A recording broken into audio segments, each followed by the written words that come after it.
好来，乡亲啊，今年的国庆日，伫个总统府会当看到真水的光雕的表演。今年是以自信倒数、影响曙光为主题，为明仔暗7点开始，一直到10月初10，有连5天，总共30场的演出。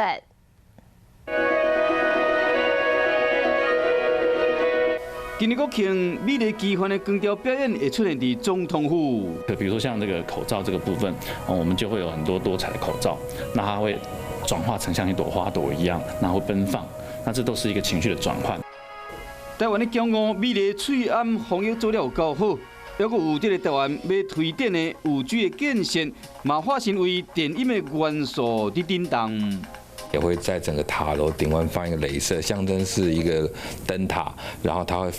它会指引着我们的方向。总统府化身风雨中的曙光，代表伫飘动不安的国际情势中守护国人。精彩光雕表演一路为10月初6到10月70的国庆日，每天暗时7点到9点半，每半点钟一场光雕表演，期待民众做伙参观。